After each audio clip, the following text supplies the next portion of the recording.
आई भैया, हम गायक चंदन गिरी।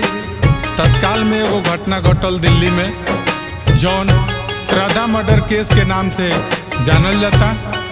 ये घटना से सीख लेके सब बेटी बहन खातिर एगो चेतावनी गीत आप सबके बीच में भेज रहल बानी। आशा ना पूर्ण विश्वास बा कि आप लोग अपन प्यार दुलार जरूर देहब। चले के सिखावल देखियावल पेट काट के, उनके बुलैली भैली घर के न घाट के, घर के न घाट के। मन ले रहती बाबूजी के कहना तो फेंकती न 35 टूका काट के। मन ले रहती बाबू माई के कहना तो फेंकती न 35 टूका काट के।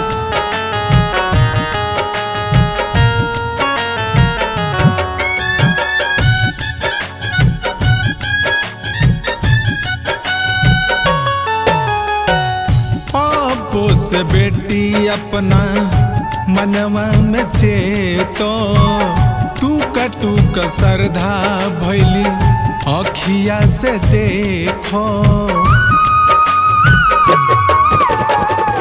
घरवो के लोग शादी मर्द से करत, होकर खोजल का कट के फ्रिज में न धरत।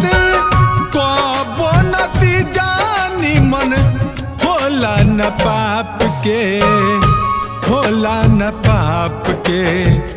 मन ले रहती बाबूजी के कहना तो फेंकती न 35 टूका काट के।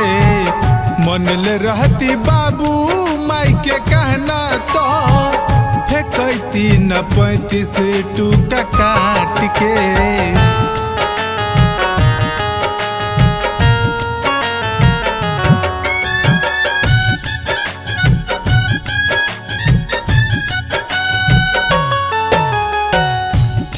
दिन के प्यार पर कोइलिए तुम्बार हो, पल में भुलाई गईली सगरो दुलार हो। सबसे निहोरा बटे दोनों हाथ जोड़ के, कहले चंदन न जइह दिलवा के तोड़ के। सुननी समाचार जीवा रह गइल काप के, रह गइल काप के। मन ले रहती बाबूजी के कहना तो फेंकती न 35 टूका काट के। मन ले रहती बाबू माई के कहना तो फेंकती न 35 टूका काट